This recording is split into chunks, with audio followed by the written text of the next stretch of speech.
At Fink Beef Genetics, as far as our bull fertility, again, I guess we try to do quite a few things different in our program than maybe some seed stock producers, which didn't make us any better or any worse. But these bullet point topics are to try to show you some of the differences that we do in our program. Our bulls are all checked from 11 to 13 months of age, semen checked.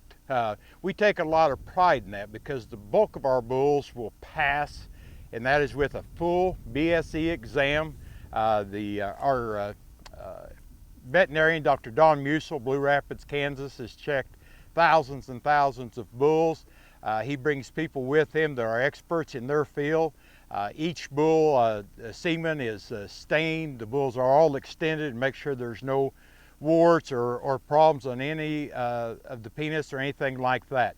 And again, we take a lot of pride that the bulk of our bulls will pass at 11 to 13 months of age.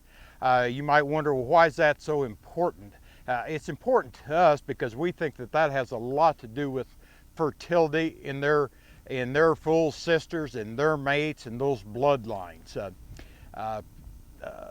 Puberty is certainly a big part in getting your yearling heifers bred, and as I see a lot of different bloodlines throughout the United States, I see animals that won't semen check until they're older.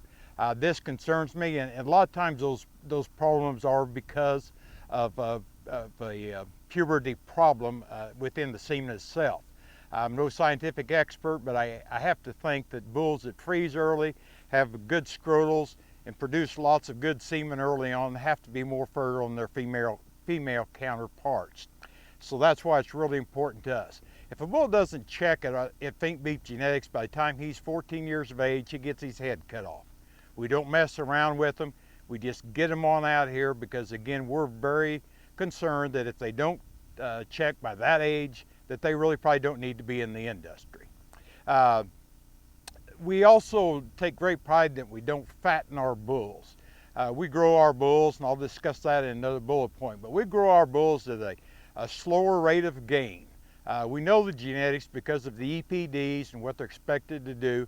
So we tend to grow our bulls a lot slower, a lot less daily gain than a lot of operations. What does this have to do with fertility and semen checking? Fertility and fat go hand in hand. Fat builds up around the scrotal.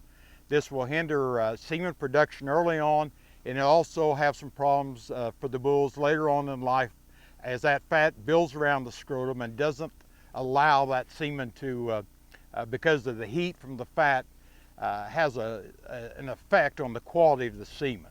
So that's another reason we don't grow our bulls hard. We try to keep them lean and hard, and when they go out and work for you, hopefully there's no fertility problems. I don't know of any worse problem than not getting your cows bred. So that's the reason that we insist on early semen checking, and we don't fatten our bulls. Again, we do the full BSE exam. The semen is examined on the slides, taken back and examined again for any defects, any abnormalities. Anything like this is going to affect the ultimate conception on the cows, on the bulls that we sell on the customers' cows. For more information on the Fink Beef Genetics program, please feel free to keep visiting our website and read about some of our history and the current things we are doing. If you have any more questions on fertility and bull fertility, the way that we look at it at Fink Beef Genetics, please give me a call because fertility is the #1 profit maker in the beef industry.